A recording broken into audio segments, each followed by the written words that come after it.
मांस भक्षी की कभी सदगति नहीं होती है, ऐसा महाभारत में स्पष्ट लिखा है। महाभारत का श्लोक है। भीष्म पितामह युधिष्ठिर को कह रहे हैं, मांस शब्द का अर्थ समझने वाला व्यक्ति कभी मांस नहीं खाएगा। मांस शब्द का अर्थ क्या है?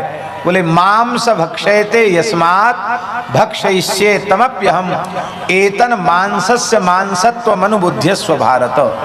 भीष्म जी कह रहे हैं मांसः, माम माने मुझे, सह माने वह, सीधा साधा अर्थ है मांसः। जब कोई व्यक्ति मांस खाता है किसी प्राणी के शरीर का, तो उसका जीवात्मा कहता है, अरे दुष्ट, अरे निर्दयी, तू मुझे खा रहा है तो मैं भी तुझे छोड़ूंगा नहीं, मैं भी तुझे खाऊंगा। मछली खाओगे तो मछली बनना पड़ेगा, कुत्ता खाओगे तो कुत्ता बनना पड़ेगा, सुअर खाओगे तो सुअर बनना पड़ेगा, जो भी मांस खाओगे, अंडा खाओगे तो अंडा बनना पड़ेगा।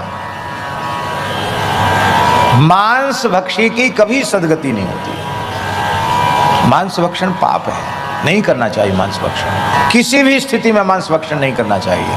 बहुत से लोग तमाम उदाहरण दे देंगे कि वह अमुक जगह लिखा है, अमुक जगह लिखा है, अमुक जगह लिखा है। लिखा है तो लिखा है, सब चीज़ तुम मान लेते हो क्या? जो कुछ लिखी है क्या? तो सब चीज़ नहीं मानते तो वही चीज़ मानोगे।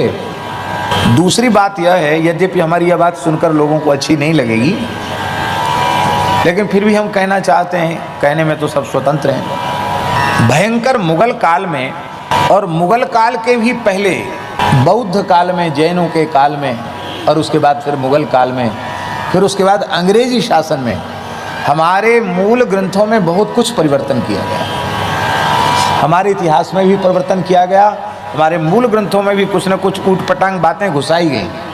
अब उनको छांटना बड़ा कठिन है, क्योंकि छांटने के नाम पर झगड़ा शुरू हो जाएगा, सब एक मत हो नहीं पाएंगे।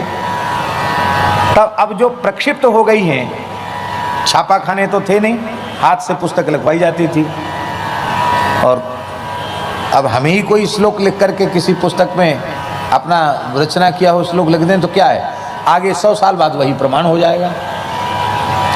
इस तरह से तमाम चीज़ें, क्योंकि जब प्रकरण में मूल पारायण करते करते कोई ऐसी चीज़ आ जाती जो उस प्रकरण से सर्वथा असंबद्ध है, तो अपने आप समझ में आ जाती कि ये बात ठीक नहीं है। नृणाम ही संदेह पदेषु वस्तुषु प्रमाणम अंतःकरण प्रवृत्ति है। अंतःकरण की प्रवृत्ति प्रमाण, भीतर वाला बता देता है कि ठीक नहीं है।